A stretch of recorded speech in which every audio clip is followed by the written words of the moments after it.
Okay, so I wanted you to see this picture of what this recipe looks like when you, before you cook it, cut off the fins and the head and try to get as many of the outside extremities off of the fish and then cook the whole fish in a pan. It comes out a little nicer looking, as you can see in the picture. What's going to follow in this video shows you what would happen if you cook the whole fish, the head and everything together. Pretty much the same technique. The only difference is that you're going to debone it at the end, but still cook it all together as one fish. But it looks a little prettier this way, so I just wanted you to see it. Hope you enjoy. Okay, so I've had requests for my pompano over asparagus with garlic mashed potatoes. So it takes a while to cook this, so I'm going to really edit this sharply. I just want to show you for the baked potatoes, you're going to get a big bowl like this, and you're going to put in half a cup of half and half, third of a cup, or even a quarter of a cup. See, it's a little overfilled, of sour cream. I'll get that all scooped out. A tablespoon of cream cheese. Yes, it's got to be Philadelphia cream cheese. And then the secret ingredient, a little bit of Duke's mayonnaise. I'll put that in, but it's probably going to be also about a tablespoon.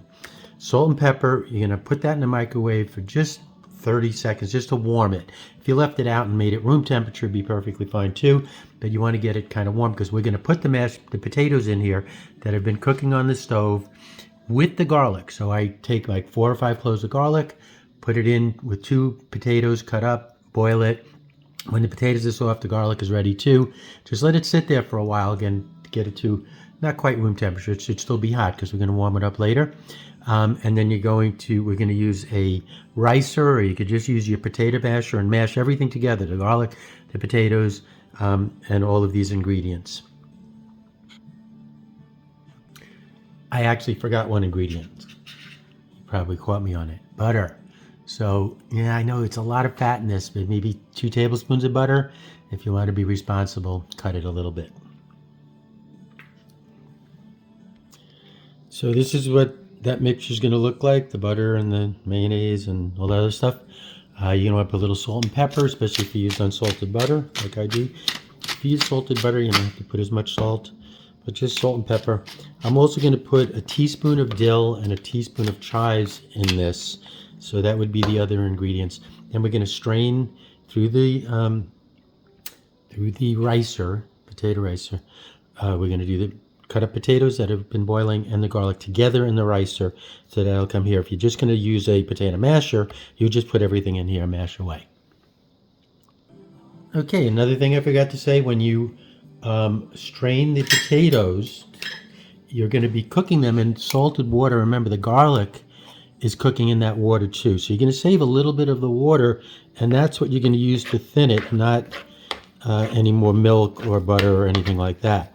So we'll stir it up, and if it needs to be a little more watery, which is fine, because again, like I said, we're going to heat this up and it'll firm up a little bit, but you would just, a little bit of that water is very tasty. You might want to take a sip of it. Delicious. Starchy but tasty. So some people will ask, do I use real fresh chives and fresh dill? No, I use what's on the spice rack, because this is going to soften and flavor it better. And I tend to overdo it, but I would say maybe for 2 potatoes, you're going to use maybe a half a teaspoon of dill, and I don't know, use as much as a teaspoon of chives or more if you like chives. You put chives in your potatoes, baked potato, and you can certainly like chives here too.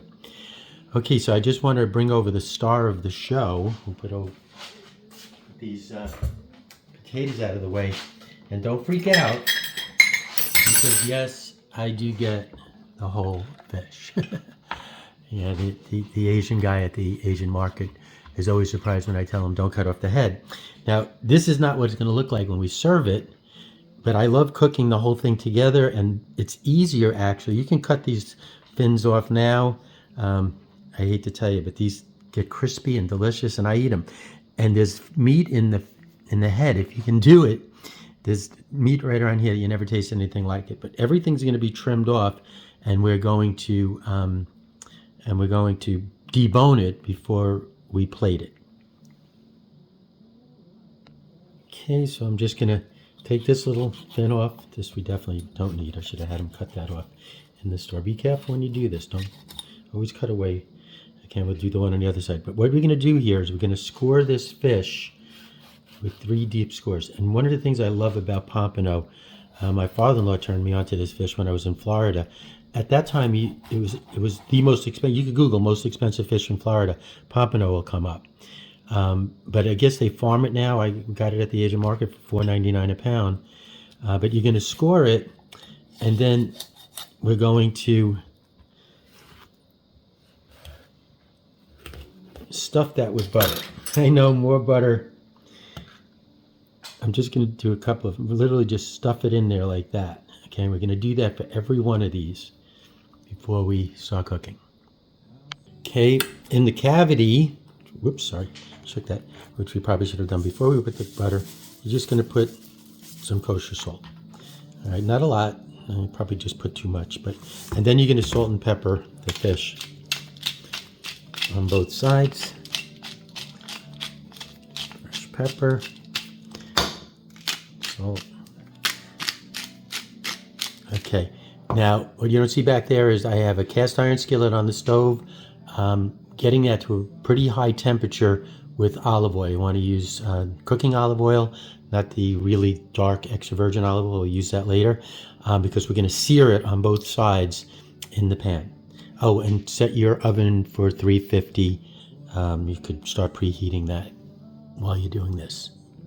Okay, and what I have prepared here, this is a half a lemon, about a cup of wine. I like a lot of wine. You might want to knock it back. I like to have a lot of drizzle to put over it. So you're going to cook this down. And then just the other half of the lemon. Did I say lemon? It's lemon, yeah, lemon. You're going to have that. That's going to go in when you're cooking. You'll see I'll do it. So olive oil, we're going to put the fish in there. Once the pan gets hot, we're then going to pour this lemon juice in there, and it's going to kind of steam it lemony. And by the way, there's also some lemon zest in this one. And this is going to be to use to make the sauce later. Normally I would put butter in the olive oil in the pan, but there's so much butter packed into that fish that you really don't need to do that. There's going to be plenty of butter that's in there that'll drip out. Now, the way that this is cooked, you're going to cook it for just a couple of minutes on both sides. Really, it depends on the thickness of the fish. You kind of have to watch it. But you want to get that skin crisp. That's the most delicious thing about this fish. Well, it's delicious throughout, is you can eat the skin, both sides. You know, it's not like a flounder where it only has one good side. This is great.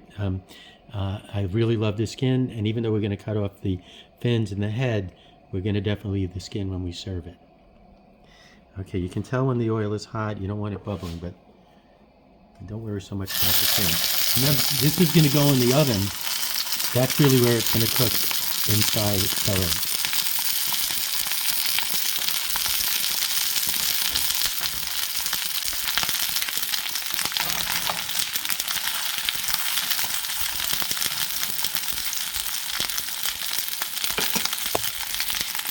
Okay, so you see I cooked the fish on one side. I turned her over. I poured that lemon juice in there. You see it's reducing there. You want to turn the heat down a little bit, because now you're going to be cooking the fish and not just searing it. And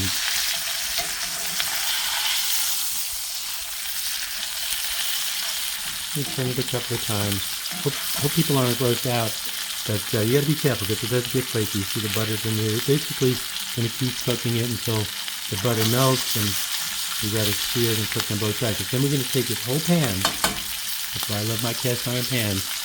And we're going to put it in the oven, and that's where it's going to cook for, you can cook it for as much as 20 minutes.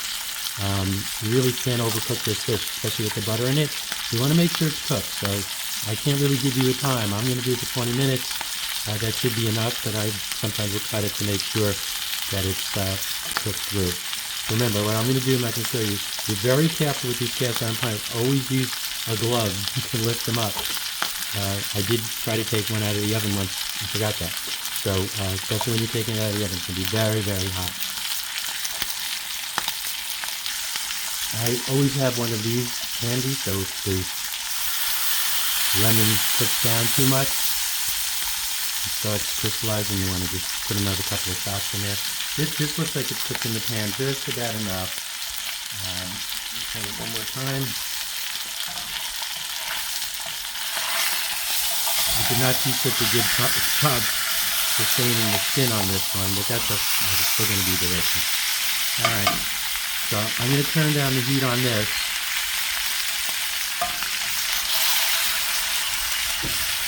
And we'll get it in the oven and cook it the rest of the way there. I did say it was the fish over asparagus and garlic potatoes. Don't be mad at me. I cook my asparagus in the microwave. I've learned to love it that way. Just the tips. Don't believe what anybody tells you. You can't really skin the bottoms of them. Just use the tops. It's a cheap enough vegetable that you can have the best of it. And I put this in the microwave for 5 minutes, just water, filtered water. So I'm going to put this in the microwave, and then while this is cooking for 5 minutes, I'll be deboning the fish. Okay, so I took this out of the oven because it's definitely done. I fork tested it. Yeah, I messed up the skin a little. Isn't it pretty as the one I have in the picture that I'm going to post? But yeah, I think maybe because the pan was a little too hot when I put it in. Just put it in before it gets too hot, let it cook, but it doesn't matter. It's sometimes it depends on the fish and if it was frozen or fresh. But anyway, it's still going to be delicious, even though it may not look as pretty. So we're going to take this, now that it's out of the oven, we're going to take and put it on a plate. You're going to have another plate next to that plate where you're going to put the bones. We're going to let it sit for a good 5-10 minutes because you want to be able to handle it while you're deboning it, and you should always let your fish, after it cooks, sit. And then we'll be making the sauce in the same pan. The asparagus is in the microwave. The potatoes, I cannot tell you how delicious these are. Unbelievable. They came out so perfect. So when the asparagus is done, we're going to put the potatoes on a plate, the asparagus over it, and just put it in the microwave for maybe a minute just to get everything heated. Then we're going to put the fish that we've deboned on top. Okay, let's get this straight. So this is what it looks like. You can see the fin just came right off. These will come off very easily, but there's all kinds of, what the heck was that? This is my water. There's all kinds of bones around here. So we're going to get rid of all of this around here. And then of course there's that bone in the middle. And I'm going to show you how we're going to cut this down the middle, move the meat over once it cools a little. Take the bone out, put the meat back, turn it over, do the same thing, and basically you can have 4 big sections of the fish. It's really enough for 4 people that you could put on the potatoes, and have a serving of 1/4 of this fish for each person. And after I took the fish out, you gotta be careful when you take the fish out of the pan. Don't touch this; it's hot. But you can see I can't touch it; it's too hot. There's the drippings in here. Okay, it's probably a little too much, but remember this would be 4 people that you're gonna do it. I hope somebody's maybe gonna come and help me eat this later. I don't know, but this is what we're gonna make the sauce out of. We're gonna cook this down, and it's gonna be like a nice glaze that we're gonna put actually over the potato and kind of sprinkle around the potato, over the potatoes and sprinkle around the plate. Say that 3 times fast. As this comes out, I cut off the head. It's over here. I've been having a wonderful time picking off fins and sucking on the bones. It is so delicious. But you can see there's lots of bones in here. So you literally have to feel around. That's why you want to make sure it's not very hot. Fish doesn't have to be very hot to eat it. There's parts of the fish in here, if you don't mind sucking on bones, that is just so delicious. And I'll be doing the same thing with the head, but I won't show you that.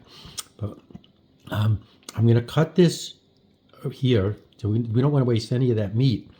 I'm going to put it aside. We could always pick it out and sprinkle it on top, but mainly we want to get to that bone in the middle. So what we're going to do is we're going to cut this down the center, right where we think that bone would be. I want it to get a little cooler, And we're going to move the flesh over to try to get that in there. It's a little tricky, but I'll do it and then I'll show you. But you're going to work it. It may take a few minutes. Wipe my hands before I pause the phone. Okay, so once you've flipped the flesh over, so this has no bones. You might have a little here, but no, I don't think there's any because I cut it off. And then here's your big bone in the middle that you're going to very carefully remove, and leaving the flesh that's underneath. You know, work it with your knife. Take your time. Be patient because you want to keep as much fish as you can on the bottom. But you get the idea. Oh, I've been having just a wonderful time picking all the bones out, sucking those bones. I'm probably going to save all of this and eat all of this because it's that part of the fish that I really love. But there's actually no bones in here. So, you know, you could have done a better job at reconstructing the fish. I probably didn't let it cool enough, but it's fine. So we're going to get another plate, yet another plate, put the mashed potatoes on it, put the asparagus, which you can hear is cooking in the microwave, put the fish on top. Again, like I said, you could make this into 4 different plates or 2 different plates on top of the mashed potatoes, on top of the asparagus, on top of the mashed potatoes. Or you could just serve it like that and let everybody kind of just dig in and take what they want. Or if you're a real big eater like I am sometimes, I skipped lunch today, you can eat the whole thing. I never could finish it. There's always way too many potatoes. That was two baked potatoes, 2 baking potatoes. And you can see there's quite a bit of mashed potatoes, way more than we're going to need. I actually like to save these and make potato pancakes out of them. It's kind of messy, but they are delicious. I wasn't going to show you this because I didn't want to freak anybody out, but this is the top of the fish's head. If you look at those strips of meat, that's kind of, it goes from the top of his head into what we might say is his cheeks. This is the most delicious fish meat you will ever eat in your life. It's like the tenderloin on a chicken, or the tenderloin even on a cow, which would be like filet mignon. Ah, so good. Ah, delicious. Okay, now this could be tricky. You never know how it's going to turn out. But you can still use it no matter what it looks like. Believe me, it's going to be tasty. So what I'm doing is I'm taking those drippings that were in there, I'm heating them up. We're going to get them up to a decent temperature. But you see there's pieces of the skin, pieces of fish in here.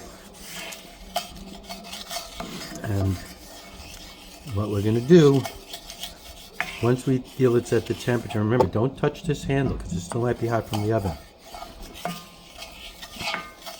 Like I said, a little bit of the olive oil, the fish oil that's in there, the butter, and parts of the fish, the salt that we stuffed inside the fish.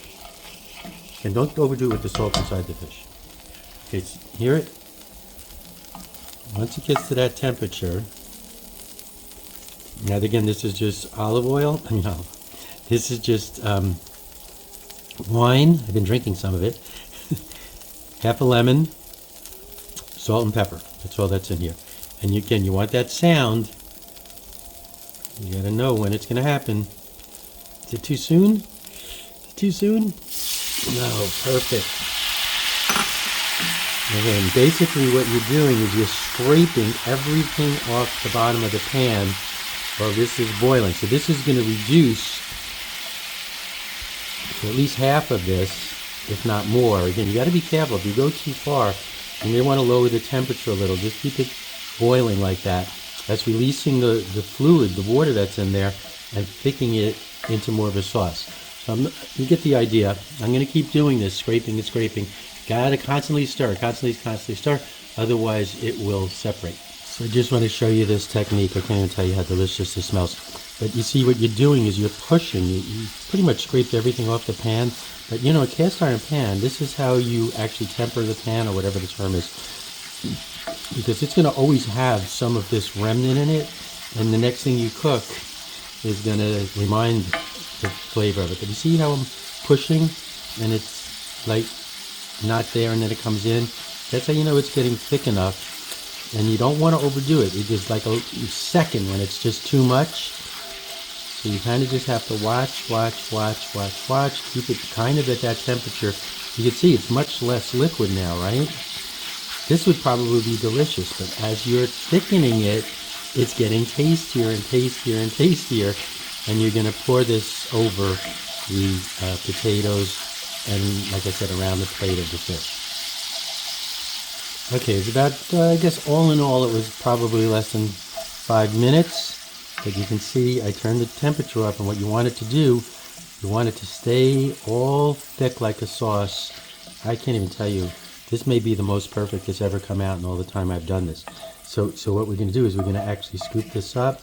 We're going to let that cool a little bit so it's not heating anymore. The oven is off, but obviously that pan is hot. We just want to keep it going so it doesn't separate it. Wow, that came out to a perfect au jus sauce. I guess when I make these videos, I rise to the occasion, even though I did mess up the fish. But it looked pretty good when I put it all back together again. All right, so the asparagus is done. This is ready. The mashed potatoes are here, ready to go. I'm going to go plate the mashed potatoes first. This is why my wife hated when I cook. So I'm already using 3 plates. That was just for me. So this is going to be the plating plate. And I love these thick plates. I know my wife got these. They are Fiesta plates, but you can put them in the oven. So the oven's now kind of cooled off. But what I'm going to do is I'm going to put the mashed potatoes in here in the plate just to, put like a bed of mashed potatoes. That's all it is. And again, if you're making 4 plates, you're going to put, that much mashed potato and put just one of these quarters here. If you're doing the whole fish, and you're going to serve it that way, you want the fish to be sitting on the mashed potatoes. Okay, yeah, can you imagine I'm going to eat all this? No way I'm finishing it. All right, and then I'm going to, what I'll probably do is just take the top half and put it on there, and I'll save the bottom half, or maybe I don't know. But now we're going to take this, and we're going to put the asparagus and just put it in lines.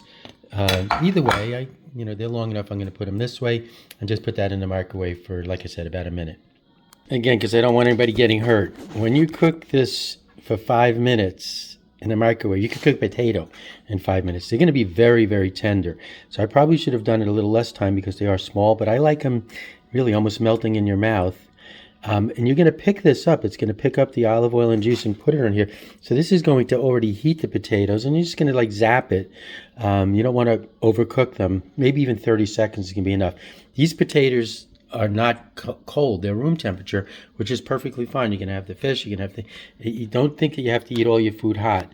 Room temperature is sometimes the best way to eat it. This flavor really settles in. Okay, so what are we going to do with this sauce? Okay, so here it is. You got your mashed potatoes, have it nearby. And then we're going to put the fish on it. When I take it out of the microwave, I'm going to put the fish on top of the, well, let's go ahead and put the, asparagus. Doesn't that look pretty? So I decided not to put the plate in the oven. But if you want to put the plate in the oven, after you take this out of the microwave, just so the plate gets warm, you could do it, but it's room temperature enough. So I'm going to now get the fish, and I'm going to put it on top of here. But first, I'm going to drizzle some of that sauce. You want to get a pretty decent sized spoon. Hold on, let me go find one. I was actually going to put it in a one of those little bottles that you can squeeze out of, but I didn't want to mess it up. Just put this over this way. And you're going to just see. Oops, sorry. Go off camera left. This is what people are going to remember. They're not even going to maybe know it.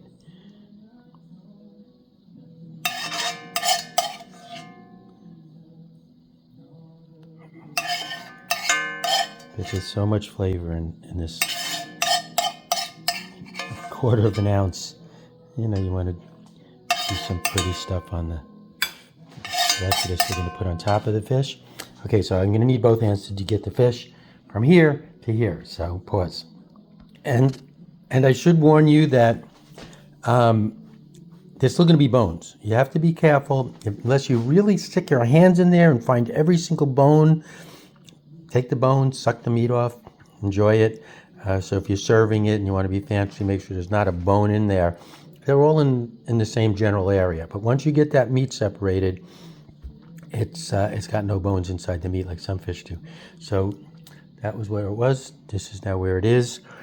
And I did put the whole thing on there, as you can see. So I'm going to just dig in as much of it as I can.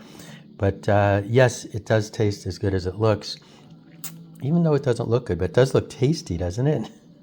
I'll post the other picture of the fish that came out perfect. But remember, when you debone it, it's never going to come out as perfect as that picture. That was where you serve the whole fish with the bones. This is definitely going to be a more pleasant experience and may not look as pretty, but believe me, it tastes just as good.